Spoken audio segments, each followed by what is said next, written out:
آقا وہ بابا ہے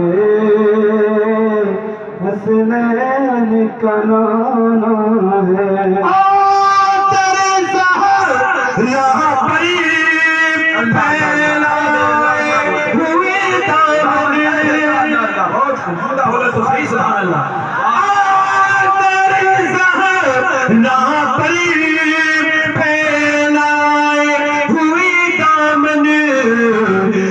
نسل قریبوں کی لجپال گھرانہ ہے نسل قریبوں کی لجپال گھرانہ ہے اچھا ایک شعر زور سے بولے سبحان اللہ بہت خوب زندہ باد اس دستینہ کو اللہ اللہ اللہ مر جائے ہم نام محمد پر یار ابھی ویڈیو وائرل نہیں ہو رہے فلاں جگہ روک کے گھیر کے مار دیا اور مسلمانوں کو موبائل چیک کر دی بھائی فلاں جگہ مر گیا مسلمان ایک ویڈیو دو ویڈیو تین ویڈیو انسان پریشان ہو گئے وہ اپنی جہالت میں مارتے گئے اور ہم اس میں ویڈیو میں دیکھتے رہے اس کے بعد فیس بک کی مجاہدے شروع ہوئے فیس بک کی مجاہدے کمنٹ پہلے لوگ تلوار سے لڑتے تھے اب لوگ کمنٹ سے لڑتے ہیں رات کے 2 بجے تک بیچارے نے فیس بک پہ جہاد کیا فجر غائب اور پھر وہ واٹس ایپ کی شروع ہوئے واٹس ایپ والے انصاف دو موبائل چیک ہو گئی ایک آدمی کہہ رہا ہے اسے بار بار مارا جا رہا ہے کوئی یہ وہ جو کہہ رہے ہیں نا وہ اپنے مذہب کو بھی بدنام کر رہے ہیں بالکل ہے نا وہ کہہ رہے ہیں جے شری یہ کہو جے شری وہ کہو تو مسلمان کو مار رہے ہیں مغلے چی کہہ رہے ہیں کبھی جنید کو کبھی اخلاق کو کبھی اسے کبھی اسے اس وجہ سے کہ تم مر رہے ہو تو وہ مار رہے ہیں جو بچتا ہے اسے مارا جاتا ہے اور مسلمان بزدل نہیں ہو سکتا مسلمان آگے سے یاد رکھو یہ موبائلوں پہ انصاف مانگنے سے کچھ نہیں ہوگا جب تمہیں یہ لگے کہ اب یہ مجھے مار دیں گے اور انہوں نے کھیل لیا ہے تو جب موت سامنے آ جائے تو پھر گھبرانا نہیں تم بعد میں جنت میں جانا پہلے 10-15 کو جہنم میں بھیج دینا زندہ باد زندہ باد بزدلوں والا نہیں آنا چاہیے ہم خالد ابن ولید کے غلام ہیں صلاح الدین ایوبی کے غلام ہیں مرے تو پھر ایمان کے ساتھ مرے ہے نا بولو جب تک تم پٹتے رہو گے تو مارتے رہیں گے اور جس دن تم نے جوابی کارروائی کی جس دن تم نے بدلہ لیا اس دن انشاءاللہ وہ تمہیں نہیں ماریں گے ان کے دلوں میں جان نہیں ہے مردوں والی مسلمانوں والی بولے سبحان اللہ پیر صاحب کیا کہتے ہیں اس نسل نہ تو مر جائے ہم نام محمد کرے اس نسل نہ تو مر جائے ہم نام محمد پر یوں بھی کسی دن ہم کو دنیا سے تو جانا ہے یوں بھی زندہ باد بس آخری شعر مکتے کا پڑھ کے دل لگا کے بولے سبحان اللہ محروم اس کو رکھنا نہ سری محشر سبحان اللہ محروم اس کو رکھنا نہ سری محشر جیسا ہے نصیب آخر سائل تو پرانا دل لگا کے بولے سبحان اللہ صحابہ اکرام حضور کی بارگاہ میں آتے کہتے حضور ہم آپ کو آپ کی تبلیغ پر کچھ نذرانہ دینا چاہتے ہیں آرام سے بیٹھے آج آپ کو لگ رہا ہوگا نا رات بڑی ہو گئی گزر گئی بڑی رات صحابہ کہہ رہے حضور ہم آپ کو تبلیغ پر کوئی بدلہ دینا چاہتے ہیں کون سی تبلیغ ادھر دیکھیں بھائی ادھر دیکھیں جس کے بارے میں حضور خود ارشاد فرماتے ہیں سارے نبیوں کی تکلیف ایک پلڑے میں رکھ دی جائیں اور مجھ محمد کی تکلیف ایک پلڑے میں رکھ دی جائے تو میری تکلیف کا پلڑا بھاری ہو جائے. اللہ آج ہمیں یہی ذکر کرنا. ادھر دیکھیں بھائی، آج لوگوں کو لگتا ہوگا نا کہ بہت دیر سے بیٹھے ہیں یار، یہ کیا بیٹھے ہیں. امی عائشہ فرماتی حضور نے 5 دن سے کچھ نہیں کھایا تھا، اور پھر رات کو جب حضور رونا شروع ہوئے نا قیام میں تو حضور کے پیروں پہ ورم آ گیا. اور حضور جب روتے تھے تو حضور کے آنکھوں کے آنسو گھر کے باہر کو نکل جاتے تھے. جن لوگوں نے حج کیا ہے انہیں پتا ہوگا اس بات کا کہ عرفات کے میدان میں ہاتھ اٹھا کے دعا مانگنا، ننگے سر دعا مانگنا سنت ہے.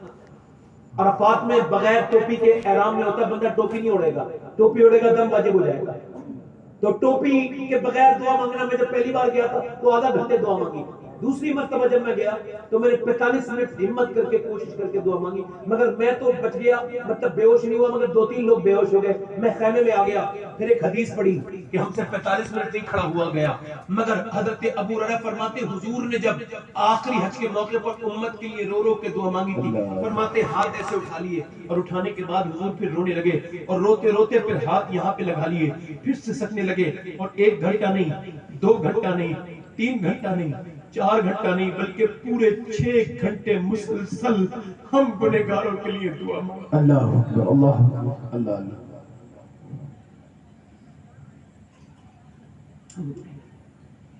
ابھی ربیع الاول آنے والا ہے، جذبات میں ایک شعر کہا جائے گا، صبح ہے آپ عاشق کے گھر تشریف لاتے ہیں، میرے گھر میں بھی ہو جائے چراغا یا رسول اللہ. یہ بات بالکل ٹھیک ہے، اس شعر کے جذبات بھی ٹھیک ہے، یہ خیال بھی ٹھیک ہے. مگر ایک سوال یہ پوچھنا چاہتا ہوں میں آپ سے، یہ بتاؤ یہ جو ہم کہہ رہے ہیں کہ ہم اس پہ سچے ہیں؟ کہ ہمارے گھر اس لائق ہے کہ حضور اس میں آ جائے؟ اگر حضور آپ کے گھر تشریف لے آئے تو آپ حضور کو کہاں بٹھا لیں گے؟ اس کمرے میں جہاں فلم چلتی ہے، یا آدھے کپڑوں میں معاذ اللہ لڑکیاں ناچتی ہیں؟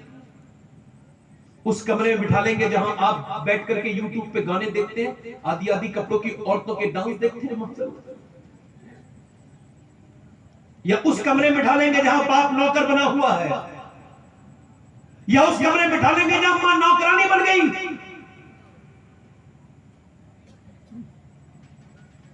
مجھے بتاؤ آپ کون سے کمرے میں بٹھا دو گے حضور کو؟ کوئی جگہ تو بچی نہیں جہاں حضور تشریف لا سکے.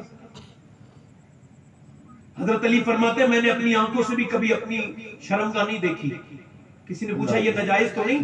تو آپ نے فرمایا وہ بات تو ٹھیک ہے، مگر جن آنکھوں سے حضور کو دیکھتا تھا شرم آتی تھی. آپ کو پتا ہے دین کب ملتا ہے؟ دین جب ملتا ہے جب نگاہیں پاک ہوتی ہیں. دین کب ملتا ہے؟ جب انسان کے دل میں نورانیت ہو. مجھے بتاؤ آپ ہمارے گھر اس لائق ہیں؟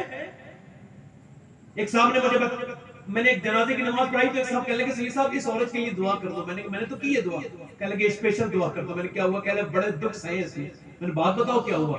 کہنے لگے 5 بیٹوں کی ماں ہے، جب طبیعت خراب ہوئی تو ایک نے 5 لڑکیاں 5 لڑکے، 75 سال کی عورت، ایک کی طبیعت جب زیادہ خراب ہو گئی تو ایک نے دوسرے گھر بھیج دیا، دوسرے نے تیسرے گھر بھیج دیا، تیسرے نے چوتھے گھر بھیج دیا، چوتھے نے 5ویں گھر بھیج دیا، اور 5ویں نے پھر اٹھا کے اسے بہن کے گھر ڈال دیا.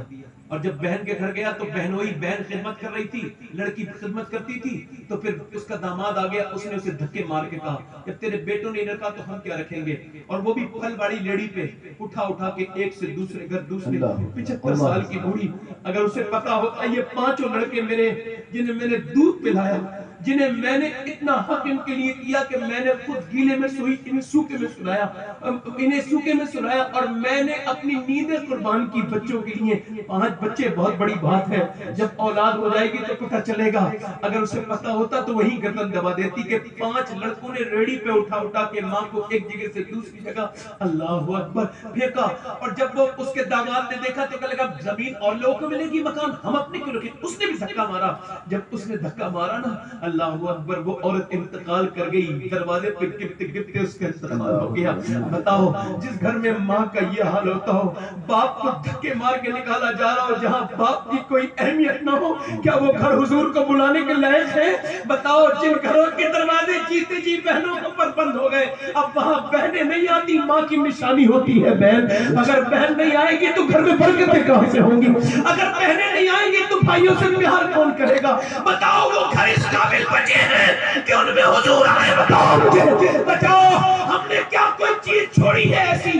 یہ آج تک تو عذاب آ گیا ہوتا مگر میرے حضور کے آنسوؤں نے بچا لیا ہے، میرے نبی کی دعاؤں نے بچا لیا ہے، ورنہ ہمارے خون پانی ہو چکے ہیں، ہم رشتوں کے قتل کر چکے ہیں، ہم اکیلے دنیا میں جینا چاہتے ہیں۔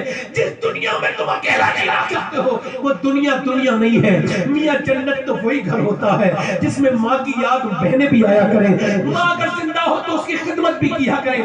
بولو میں یہ عرض کرتا ہوں لوگوں، اگر میرے گھر حضور آ گئے نا تو میں یہی عرض کروں گا، حضور اب آپ ہمارے گھر تو تشریف لائے مگر اندر مت آئیے یا رسول اللہ، ہمارے گھروں کے حالات ایسے نہیں کہ آپ کو اندر آنے کی، آپ اندر آ سکے، آپ کے قدموں کے لائق نہیں ہے یا رسول اللہ۔ یہ میرے آقا ہم بھول گئے، ہم نے دنیا کے چکر میں بھلا دیا۔ اے پیغمبر اسلام، خدا کی قسم نبی کو بلانے کی ضرورت نہ تھی، اگر تم عشق ایسا کرتے جیسا بریلی کے امام نے کیا تھا تو تمہیں بلانے کی ضرورت نہ ہوتی، حضور خود ہی تمہارے گھر میں تشریف۔ سبحان اللہ سبحان اللہ، اللہ اکبر اللہ اکبر، نعرہ تکبیر، نعرہ رسالت، شان مصطفی، نعرہ